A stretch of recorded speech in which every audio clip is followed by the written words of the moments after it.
안녕하세요. 2020년 12월 4일 금요일 커넥트 라이프를 시작하도록 하겠습니다. 40년 전 오늘 1980년 12월 4일 무슨 일이 있었을까요?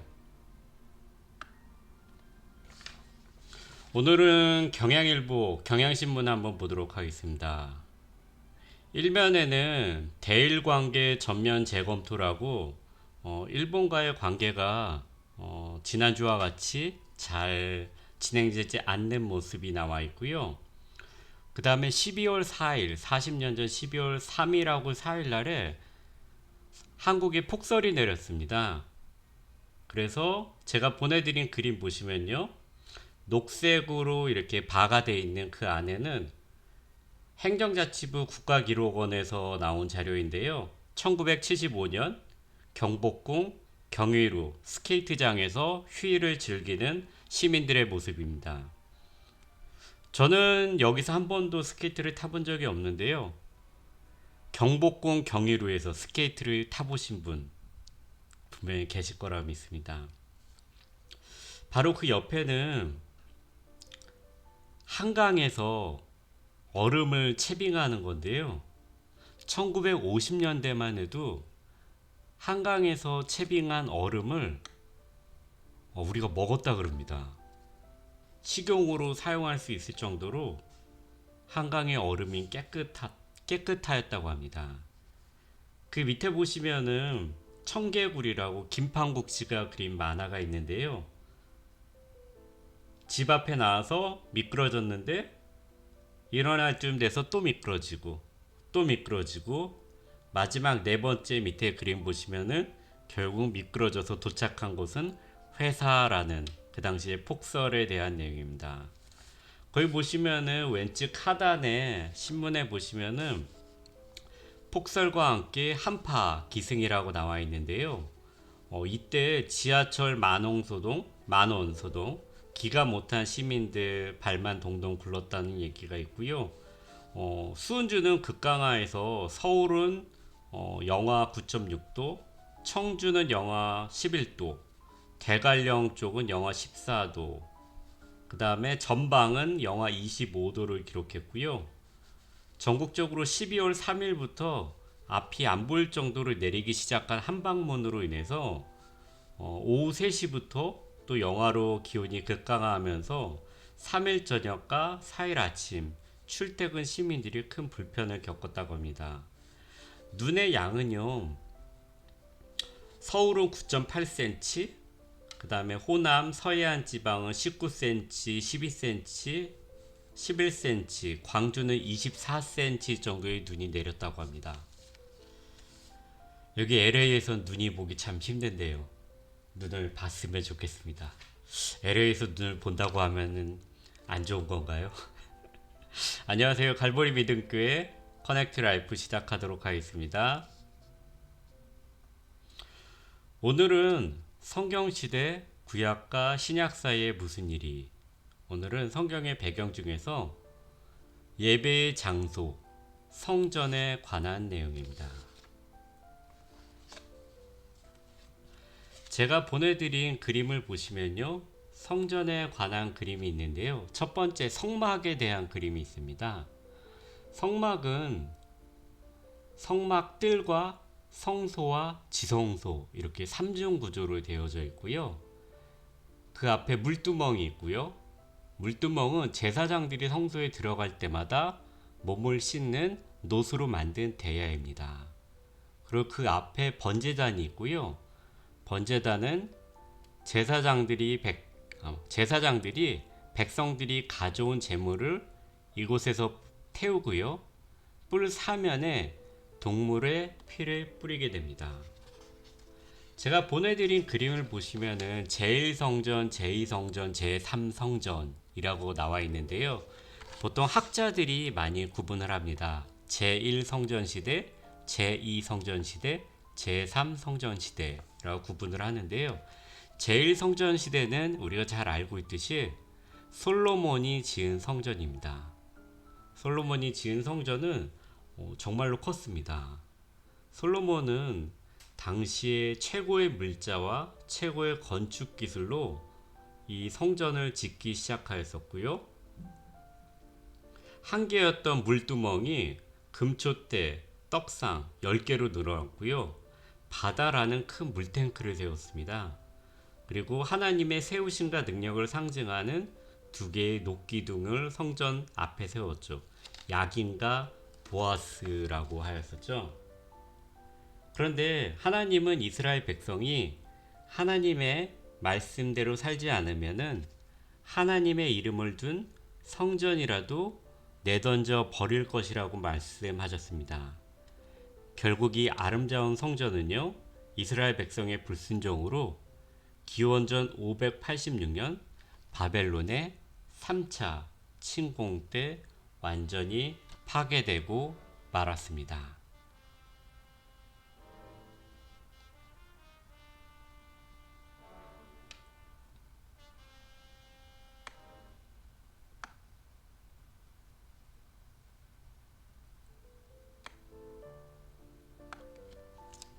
죄송합니다. 중간에 음악이 잘못 나갔습니다.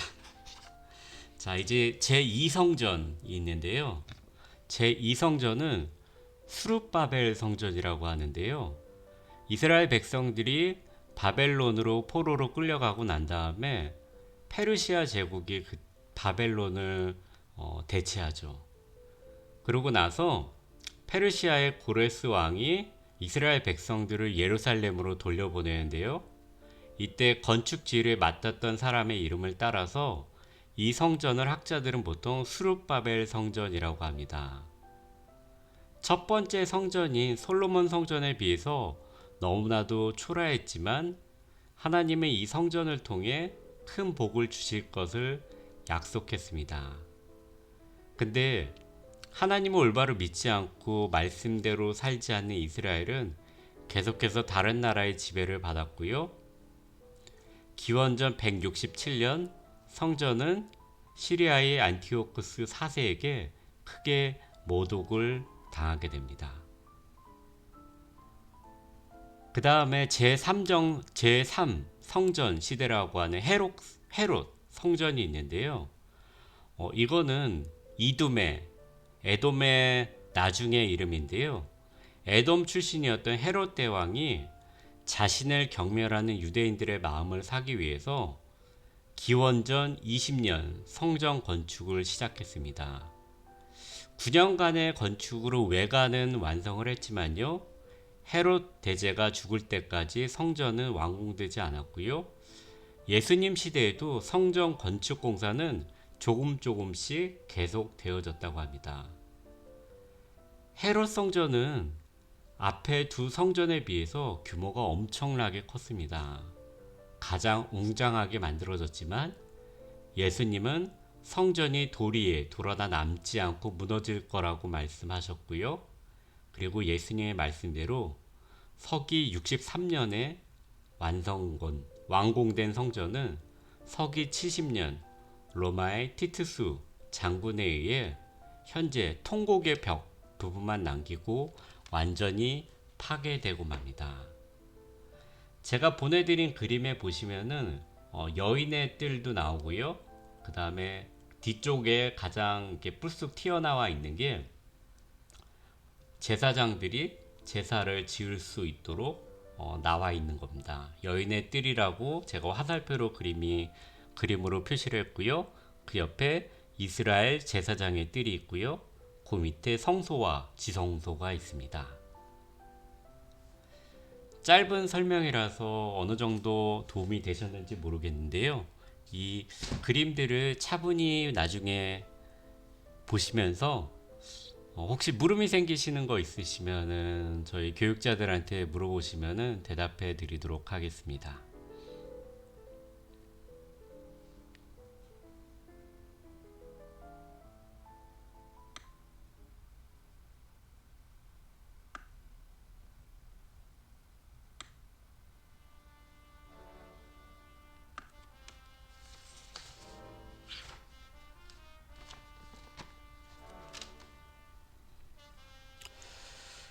1907년 평양서 일어난 대부흥.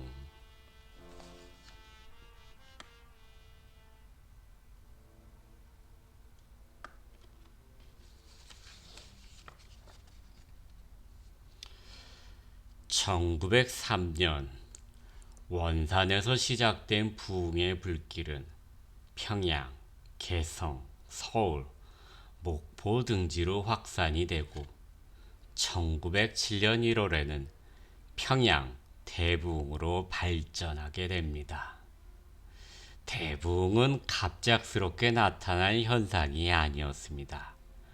수많은 샛강이 모여 큰 강을 이루고 큰 강물이 모여 대하를 이루듯 평양에서의 부흥은 그동안 간헐적으로 전개되어 왔던 성령의 특별한 역사가 결집된 것이었습니다.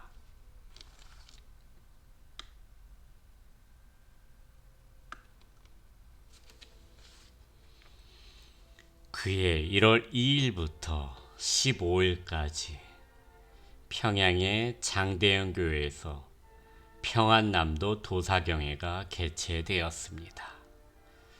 1000명이 회집한 이 집회에는 그레암 리, 스왈른, 버나이젯, 윌리엄 헌트, 블레어 등이 강사로 참여하게 됩니다. 또한 길선주 목사 또한 이 사경회의 강사이자 이때의 부흥 역사에서 중요한 역할을 감당하게 됩니다. 이 사경회는 낮에는 분반으로 나눠 성경을 공부하였고요.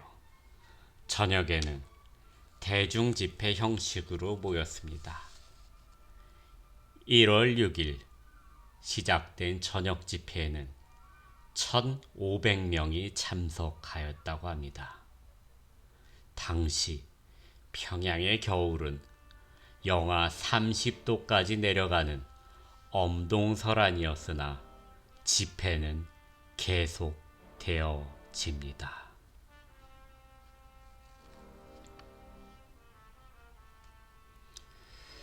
사경회가 회개 기도회가 되기까지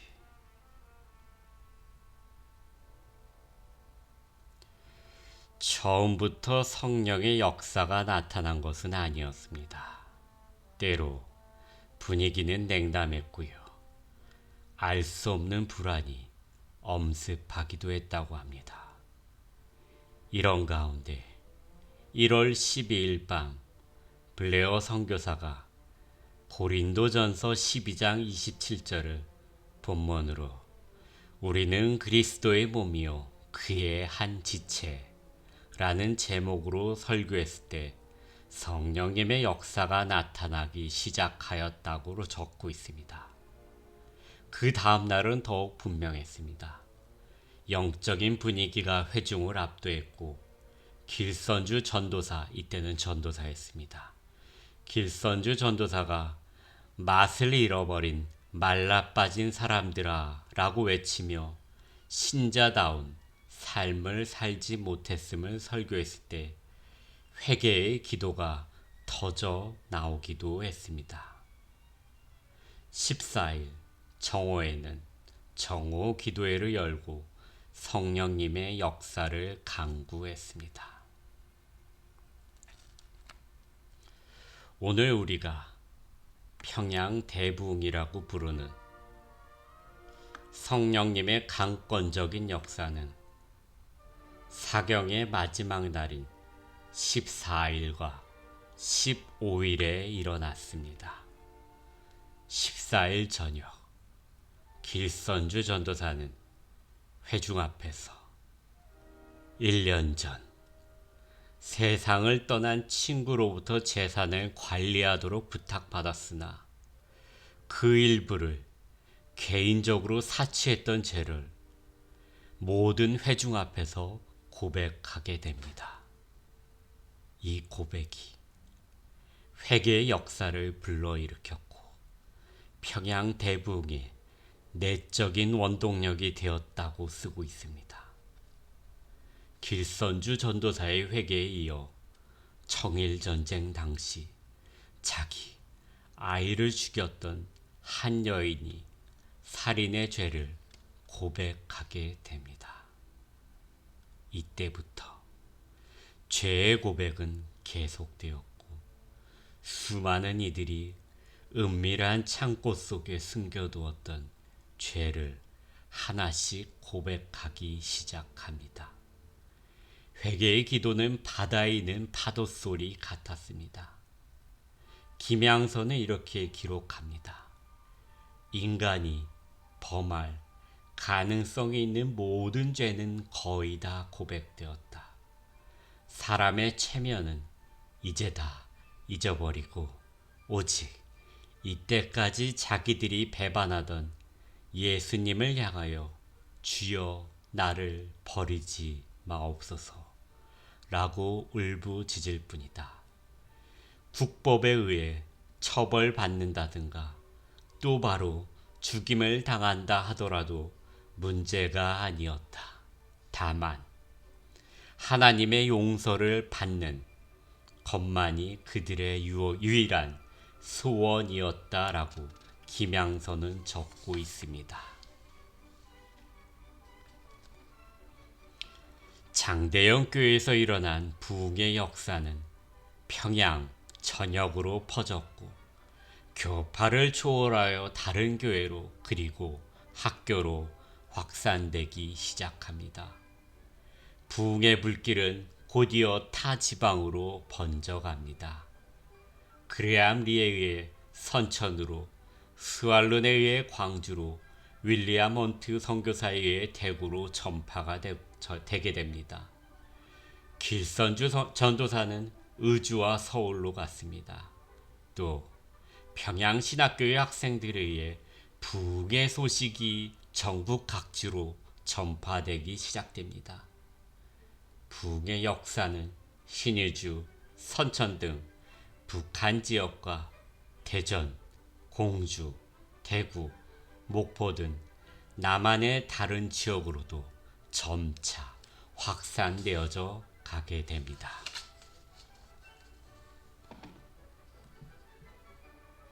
이후 성경 연구와 기도, 전도, 봉사, 봉헌의 생활이 강조되었고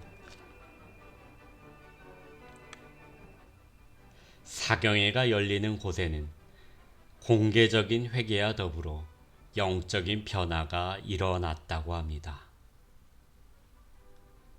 이러한 부흥은 1907년 4월까지 계속되었습니다.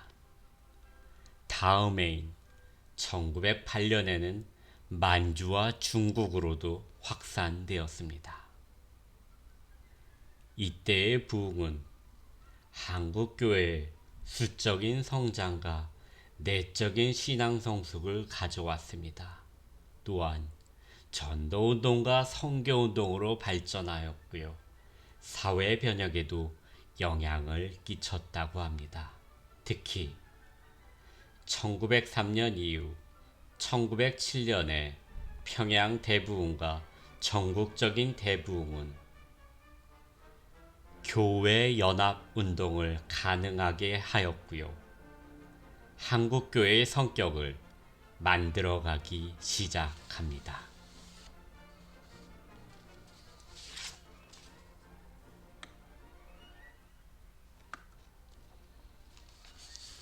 이상으로 국민일보에 연재되었던 이상규 고신대 교수의 새롭게 읽는 한국교회사를 읽어드렸습니다.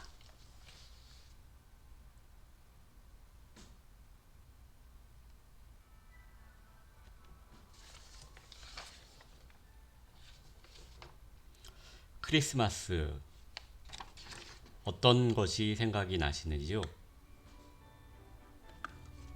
제가 어릴 때는 음반 가게들이 참 많았던 것 같습니다. 그래서 12월 달이 되면은 음반 가게에서 밖에다 스피커를 설치해 놓고 거기서 크리스마스 음악을 많이 틀었던 것이 기억이 납니다.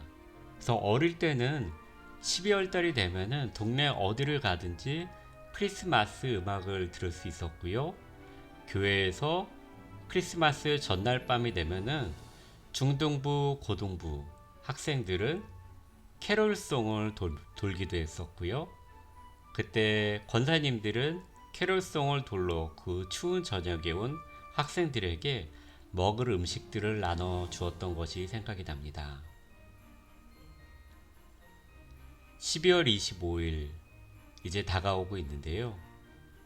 예수님의 정확한 탄생 날짜가 언제인지 우리는 정확히 알지 못하지만 우리는 예수님께서 우리에게 오신 것, 임마누엘, 그 성탄을 기념합니다. 12월, 코로나가 여전히 있지만 백신보다도 예수님의 오심을 더욱더 기다릴 수 있는 우리 모두가 되었으면 좋겠습니다. 평안한 저녁 보내세요. 이상 커넥트 라이프 가을 금요일 저녁 방송을 마치도록 하겠습니다. 다음 주 금요일 저녁 7시에 만나 뵙겠습니다. 이상 진행의 김정훈이었습니다. 청취해 주셔서 감사합니다.